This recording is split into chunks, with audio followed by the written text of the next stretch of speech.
생존 우선순위 서바이벌 프라이어리티 2025년 12월 19일자를 진행하겠습니다. 고려엔의 미국 재련소 투자에 대한 의의를 한번 좀 모아봤습니다. 구독, 좋아요 부탁드리고 1.25 배속을 보시기 바랍니다. 오늘의 편집 내용 드립니다. 고려엔 미국 재련소 기존 사업과 시너지, 글로벌 전진기지 확보. 권재인 기자가 헤럴드 경제에서 12월 17일 오후 3시입니다.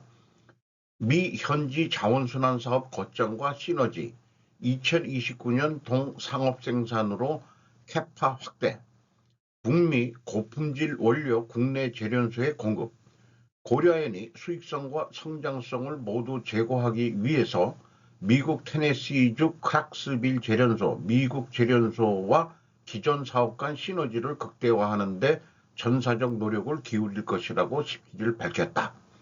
먼저 미국 재련소는 고려엔이 운영 중인 미국 현지 자원순환 사업 거점 페달 포인트와의 시너지가 예상된다.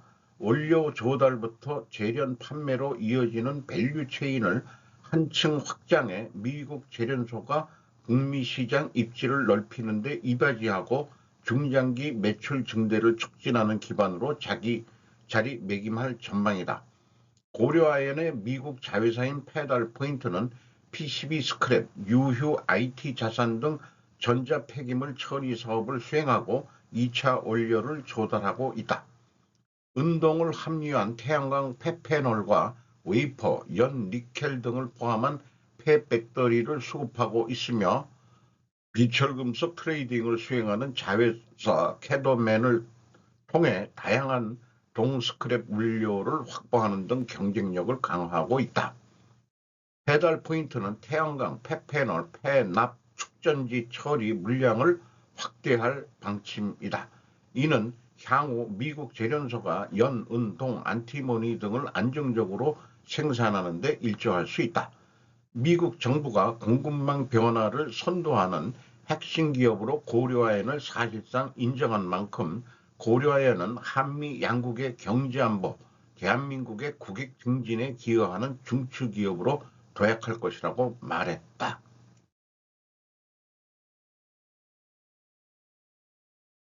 이하 자료는 이미 방송한 자료들인데 필요하시면 화면을 정지해서 읽어보시기 바랍니다. 아니면은 전일 방송 등을 보시면은 내용들이 있겠습니다. 고려아연 11조 공묘 미 재련소 건설 추진도 이미 소개를 했었고요. 테네시주 크락스빌에 재련소를 짓는 내용입니다.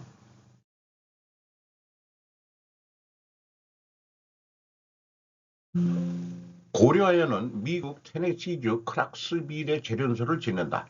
이 지역은 전력 공급가가 타 지역 대비 상대적으로 저렴해 전력비 절감 효과가 큰 만큼 가공비 측면에서도 유리하다는 설명이다. 연방정부와 주정부 차원의 각종 지원 방안도 적극 검토되고 있다. 재련소 건설과 관련해 내년 부지 조성 및 기반공사, 설계, 조달, 시공, EPC 업체 선정과 주요 장비 발주를 진행할 계획이다. 2027년 착공을 시작으로 2029년 재련소 완공을 목표로 하고 있으며 아연과 연동 공정순으로 단계적 가동에 들어간다. 해당 시설은 연간 약 110만 통 원료를 처리해 54만 통 규모의 최종 제품들을 생산할 계획이다. 이 재련소는 울산 온산재련소 모델을 기반으로 약 65만 평방미터, 약 20만 평 규모로 조성된다. 상기 품목은 총 13개 제품으로 아연, 연동 등 산업용 기초금속을 비롯해 금은 등 귀금속, 그리고 안티모니, 인듐, 비스무스, 텔루륨, 카드뮴, 팔라듐, 갈륨, 게르마늄 등 핵심 전략 광물이 포함된다. 또 반도체 황산도 생산된다. 이 가운데 11종은 미국 지질조사국을 통해 발표된 미 내무부의 2025년 최종 핵심 광물 목록에 포함되어 있다. 이는 미국의 국가안보 및 경제안보에 필수적이면서 공급 차질 위험이 높은 광물을 지정한 것이다. 고려하에는 주요 금속의 연간 목표 생산량으로 아연 30만 톤, 연 20만 톤, 동 3만 5천 톤, 희금속 5,100톤 등을 제시했다. 하워드 러트닉 미 상무부 장관은 이를 통해 미국은 항공, 우주, 국방, 반도체, 인공지능, 양자 컴퓨팅, 자동차, 산업 전반, 국가 안보에 필수적인 13종의 핵심 전략 광물을 대규모로 생산하게 될 것. JV가 발행 주식 총수의 10%가량을 신주로 취득하게 되면 지분 배분은 최 회장 측에 유리하게 바뀐다. 영풍 측은 지분은 약 40%로 줄고 최 회장 측의 지분은 39%로 올라간다. 고려아연은 오는 16일 자기 주식 68만 10주를 소각하기로 했다는 내용도 공시했다. 미 전쟁부와 상무부까지 주주로 들어온다면 평소 매국노적인 발언인 한국이 미국 50번째 주가 되는 게 방법론, 이런 또 엉뚱한 발언을 해서 해봅니다. 프로젝트 관리 및 엔지니어링에 관한 골드렛 위성 프로그램 GSP, 이거는 골드렛 마케팅 그룹의 뭐 홍보 메일이긴 합니다만은 위와 같은 대단히 프로젝트를 진행할 경우에 방법론으로서 크리티컬 체인 및 제품 개발 이런 거를 좀 저도 보았었는데 또 하나의 메일이 접수가 됐는데 크리티컬 체인, 프로젝트 버퍼, 피딩 버퍼, 스태거링, 그 다음에 버퍼 관리, 이런 방법론에 의해서 이 젊었을 때 찍은 사진입니다만은 골드렛 박사가 유대인이죠. 지금은 좀 파괴를 했습니다만은 새로운 방법론으로 미국의 제조 부흥을 위한 방법론으로서도 지금 골드렛 마케팅 그룹이 아직 활동을 하고 있고 한국에서도 전문가들이 직접 가서 교육 이수를 받고 국내에서도 활동을 하고 있습니다. 한국이 핵무장하는 날 초친미파도 트럼프는 신용할 수 없다. 자주 국방이라고 말하고 스즈키 다카시 데일리 신조에서 12월 17일 보도했습니다. 한국에서 초친미로 여겨졌던 외교 전문가가 마침내 미국을 단념했다. 미국에는 배신당할 가능성이 높다. 자기 나라는 자기가 지키자고 나선 것이다. 시선 끝에는 핵무장 중립이 있다. 중국에 영향을 미치지 않는 최후의 친미파. 대표적인 보수 안보 전문가 천영호 한반도 미래포럼 이사장. 한국은 안보를 미국에만 의존해서는 안 된다. 초당파적 대응과 자강에 힘써라. 12월 12일 일본 오판. 외교관 출신으로 2010년 10월부터 2013년 2월까지 보수 이명박 정권의 외교 안보 수석 보좌관을 지냈습니다. 2010년대에 들어서자 한국의 보수도 중국의 대두를 보고 일제히 이미 종중으로 기울었습니다. 그 사람의 미국 기피 추천이기 때문에 드디어 한국도 여기까지 왔구나 하고 경악. 북중러와 뒷거래를 배제할 수 없는 미국. 갑작스러운 관세 대폭 인상으로 상징되는 트럼프 행정부의 너무 노골적인 자국 이익 추구가 원인. 트럼프 행정부 외교 정책의 특징은 강자에게는 약하고 약자에게는 강한 강약강이다. 특히 동맹국에 대해서는 가혹하다. 동맹국의 안보 무임승차는 더 이상 용납하지 않겠다는 집착이 미국의 동맹 정책을 지배하고 있다. 그에 비해 대국인 중국과 러시아와의 협상에서는 유화적인 자세를 보이고 있다. 앞으로는 북중러 북방삼각연대가 동아시아와 한국의 안보에 큰 위협이 될 수밖에 없다. 한국의 사활적 이익을 해칠 수 있는 뒷거래를 미국이 그들과 할 가능성도 배제할 수 없다. 대한민국의 안보를 전적으로 미국에만 의존하는 것은 위험하다. 12월 5일 백악관이 발표한 국가안보전략 2025년판 이른바 NSS (National Security Strategy는) 한국의 직접적인 위협인 북한을 일절 언급하지 않았습니다. 한국은 제1열도선 바깥에 있어 사수 대상에서 제외되었습니다. 북의 핵기지를 자력으로 분쇄, 미국에 의존하지 않고 자신의 나라는 스스로 지킨다. 그럴 수 있는 나라가 과연 몇 나라나 되나? 요거는 제가 좀 미리 중간에 제 느낌을 좀 적어봤습니다.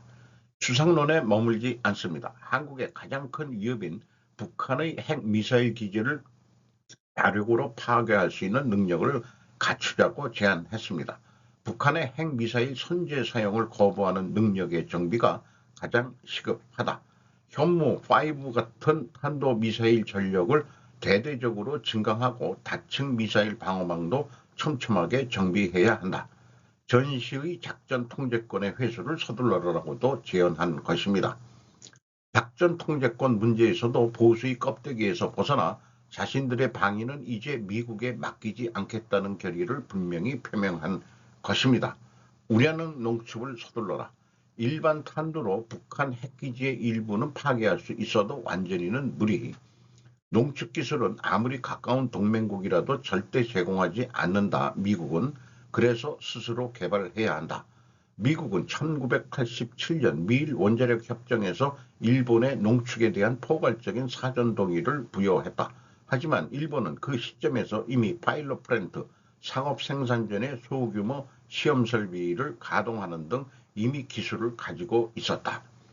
11월 14일 미국은 평화적 이용을 위한 우라늄 농축과 사용 후 핵 연료 재처리를 한국에 원칙적으로 인정했습니다.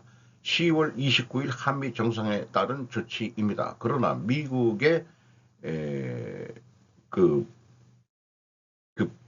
법이 이게 좀 안 보여서 죄송합니다. 미국의 법 범위 내에서 조건부로 한국의 실질적인 진전은 없었습니다. 결국 응징으로 실망, 한국의 핵 잠수식 계획의 합의문에 오역에 보는 이재명의 고통스러운 현실에서 자세히 설명하고 있습니다. 한국의 핵 잠수함 필요 없다. 천여구 이사장은 원래 핵 잠수함 도입에 반대하는 것입니다. 해군 잠수함의 전 함장 중 최고 엘리트는 이 원잠 건조 계획에 반대하고 있다. 잠수함 발사 탄도미사일이 발사되기도 전에 격침해야 한다. 이 작전에는 작은 기존 잠수함이 유리하다. 북한이 핵미사일 핵잠수함을 갖는 것이 불합리하다면 같은 조건하의 한국도 핵미사일 잠수함을 원자력 추진으로 할 필요는 없습니다. 무슨 일이 있어도 우라늄 농축을 해내자고 주장하는 것은 핵탄두 제조, 핵무장이 목적이라는 것일 것입니다. 미 전문가도 한국은 핵무장으로 달려 중국과 친해지려고 노력할 필요는 별로 없다고 단언하고 있습니다. 이것도 핵무장이 전제됩니다. 국가안보전략 2025년 판이 한국에 안 하고 바가지 씌우기 야라수부 닭굴이어서 미국 전문가들 중에서도 한국은 핵무장으로 달릴 것이라고 예측하는 사람이 나왔습니다. 스탠퍼드대의 디 스나이더 씨는 미국이 북한 방위에 관심이 없다면 한국이 왜 대만에서 일어나는 일에 신경 써야 하느냐고 미국의 이기주의를 지적한 뒤 한국인은 핵무기를 스스로 지켜야 한다는 생각을 더 강하게 갖게 된다고 나는 것입니다. 미중 양다리론의 데자부. 보수는 원래 핵무장론이 주류입니다. 미국이 허락하지 않았기 때문에 단념해온 것뿐입니다. 2013년 4월 1일 보수 언론의 거물인 조선일보 칼럼니스트 김대중 씨가 양다리 외교 한국어판을 쓰며 흐름을 바꿨습니다. 갓 취임한 박근혜 대통령에게 미국보다 중국을 방문하라고 촉구했습니다. 극에 달한 친미파의 중국 경사 선언이기 때문에 이후 보수는 안심하고 중국 시프트를 외칠 수 있게 되었습니다. 한국 신문들은 점차 미중 사이에 서서 두 강대국을 조정하는 천재적인 박근혜 외교를 지켜세우기에 이르렀습니다. 실체는 이미 종중이었고 미국 외교가에서는 씁쓸하게 보고 있었습니다만 동기는 다르지만 좌파도 동기는 다르지만 보수와 같은 방향으로 움직일 것이라고 예측했다는 것입니다. 문재인 정권은 핵 반격 능력인 핵미사일 핵잠을 가지면 핵탄두는 북, 핵 반격 능력은 남이라는 역할 분담을 할 수 있다고 생각했을 것입니다. 핵탄두는 없어도 민족의 핵은 가질 수 있다. 북한도 이 역할 분담을 시사한 적이 있었습니다. 다만 북한은 2023년 말 갑자기 대한 인식을 통일의 대상에서 적대적인 두 국가, 전쟁 중 교전국으로 180도 바꿨습니다.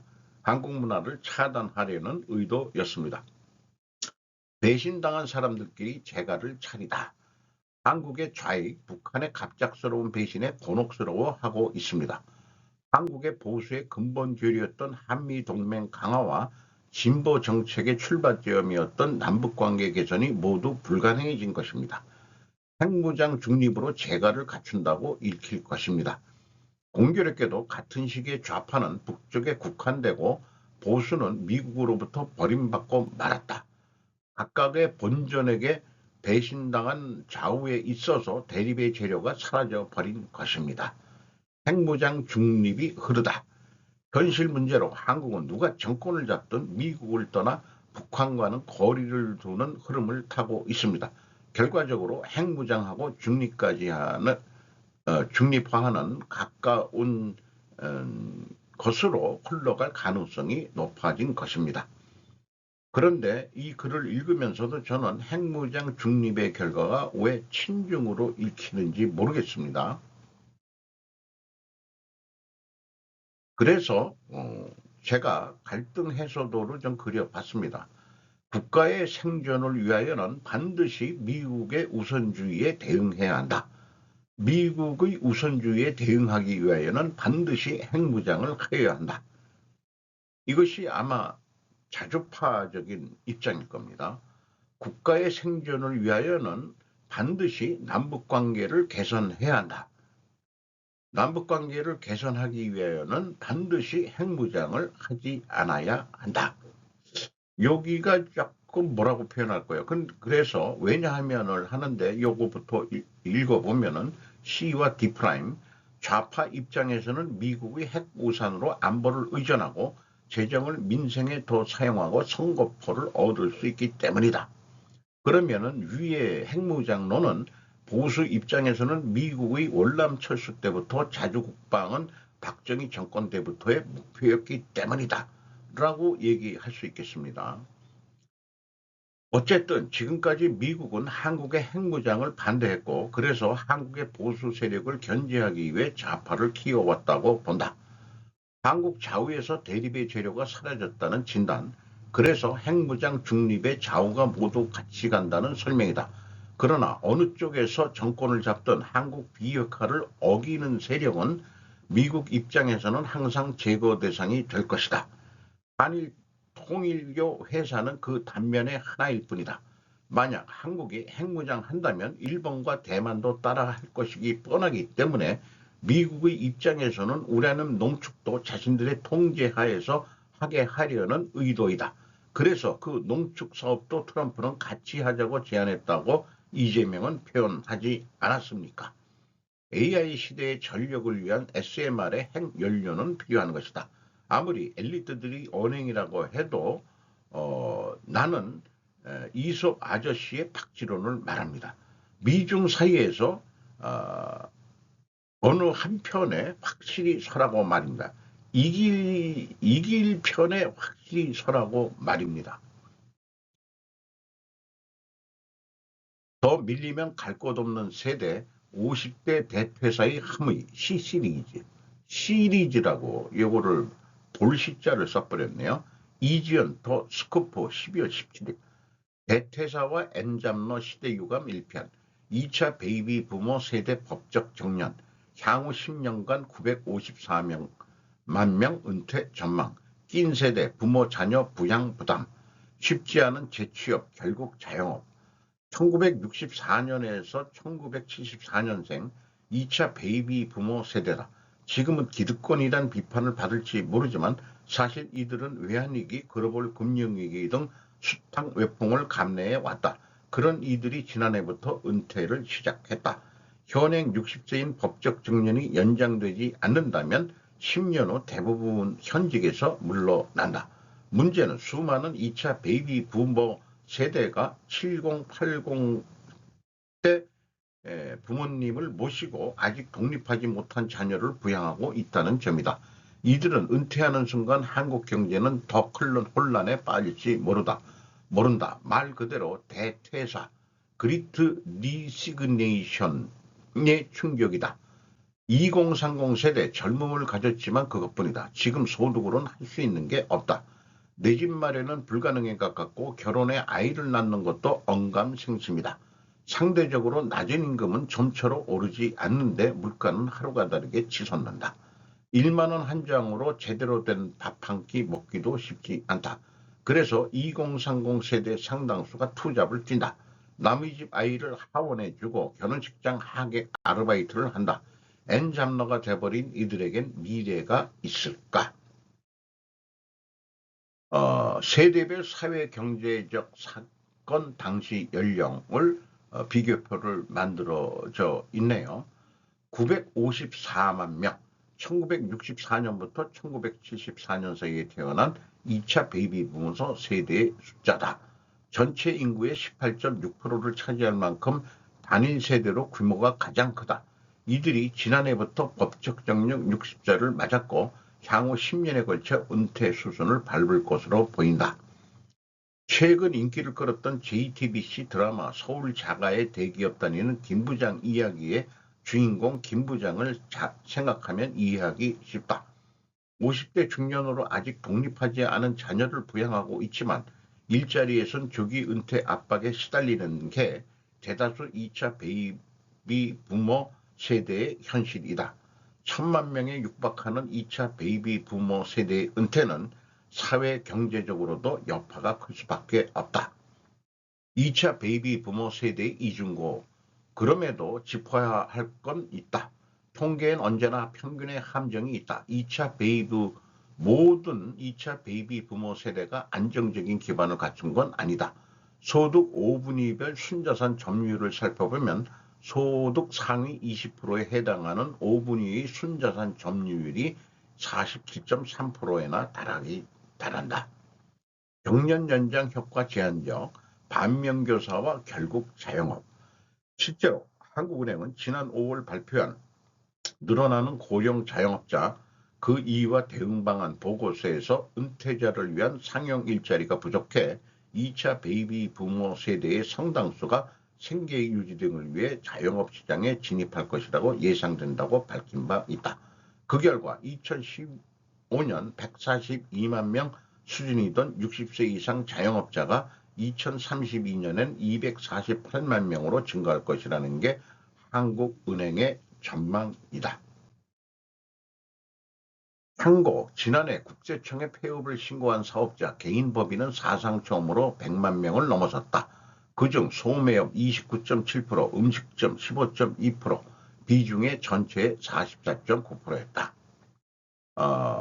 2차 베이비 부모 세대의 빛과 그림자를 표로 만들어가지고 표현했는데 최종 결론 같은 제안은 동일노동 동일임금 기반으로 일자리 유연화 경력 유지형 일자리 키워야 이렇게 했습니다.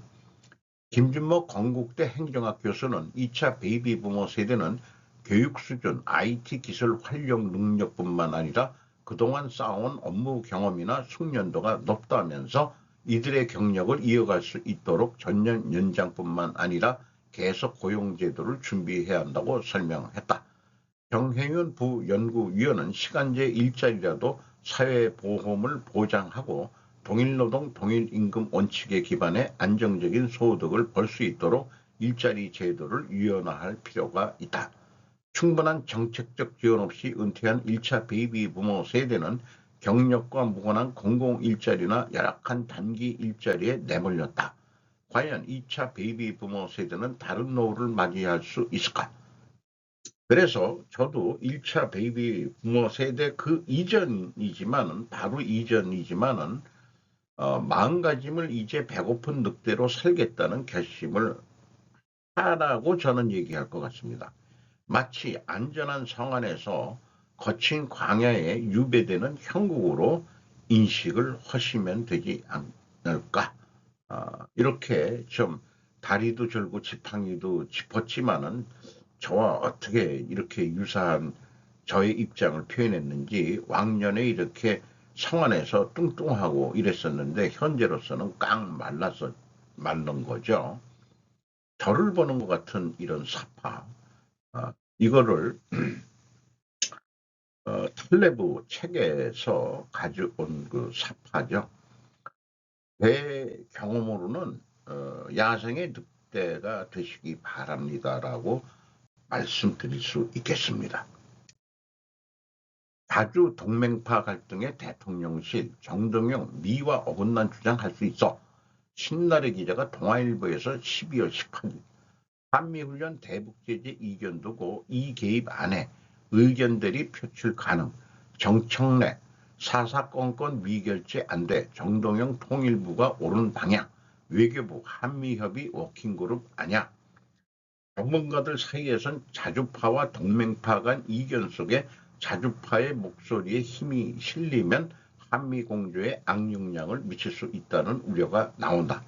전직 안보부처 고위 관계자는 정권 출범한 지 6개월이 됐는데도 미국과의 공조와는 결이 다른 통일부 장관의 발언에 힘이 실리는 것은 명심으로 해석할 소지가 있다며, 정책 혼선이 계속되면 미국의 신뢰가 약화될 수 있다고 지적했다. 자, 이거를 또 한번 갈등 대립 해소도로 그려봤습니다. 국가의 생존을 위하여는 반드시 남북관계가 개선돼야 된다. 남북관계가 개선되기 위하여는 반드시 자주파의 입장이어야 한다. 국가의 생존을 위하여는 반드시 국가 안보가 우선이 돼야 된다. 국가 안보가 우선이 되기 위하여는 반드시 동맹파의 견해에 서야 한다. 대통령실 정 장관 역할이 있어 여도 자주파 지원, 외교부 한미협의는 워킹그룹 아냐. 자주 자강을 하려면 어느 정도의 경제력이 확보된 이유나 나올 사안 아닐까 저는 생각합니다.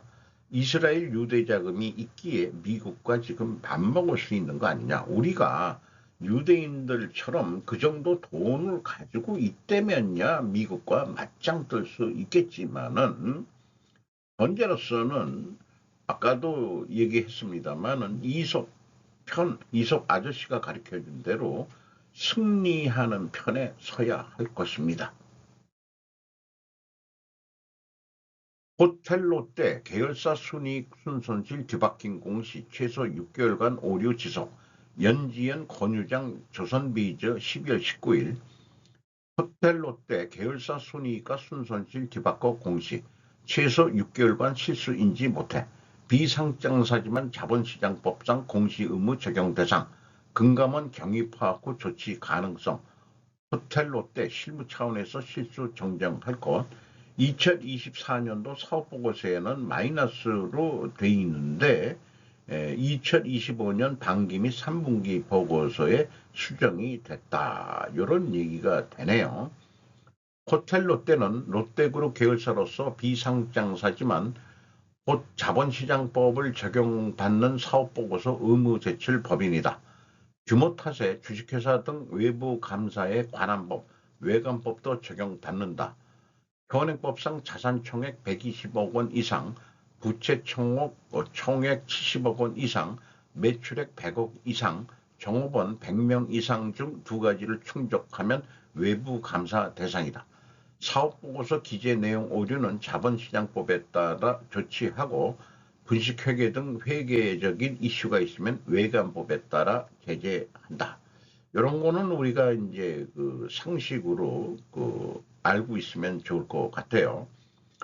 어, 롯데쇼핑은 상장이 돼 있는데 한번 비상장이지만은 호텔 롯데를 호텔 신라하고, 근데 그 면세품 판매는 롯데쇼핑인지 아닌지 잘 모르겠습니다만은 어쨌든 호텔 롯데를 한번 접근해 보고 싶네요. 인프라 둔화 지표, 트럼프 절묘한 타이밍에 발표, 물가 낮춰. CPI 소비자 물가가 연간 2.7% 상승하면서 11월 인플레이션 압력이 완화되었습니다. 제이크 콘리 야후 파이낸스입니다. 목요일 노동통계국이 발표한 최신 물가지수 데이터에 따르면 11월 인플레이션 압력은 예상보다 완화되었습니다. 블룸버그 추정에 따르면 11월 소비자 물가지수 CPI는 전년 대비 2.7% 상승하여 경제학자들이 예상했던 3.1% 상승률보다 낮았습니다. 이를 인용하듯이 KBS 뉴스 12월 19일 07시 58분에 변동성이 큰 에너지와 식료품을 뺀 근원 소비자 물가 상승률도 2.6%로 나타나 가장 최근 지표인 지난 9월과 비교해도 낮은 상승률을 보였습니다.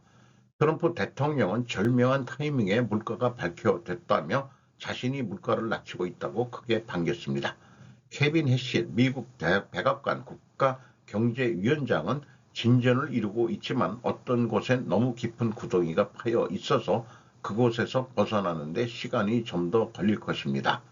이게 계란 파동 같은 비유를 들어서 얘기를 하는 것 같습니다.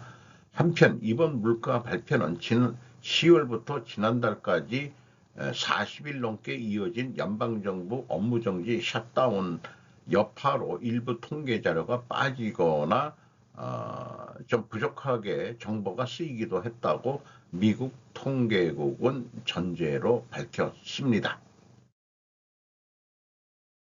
오늘도 좋은 하루 되시기 바랍니다.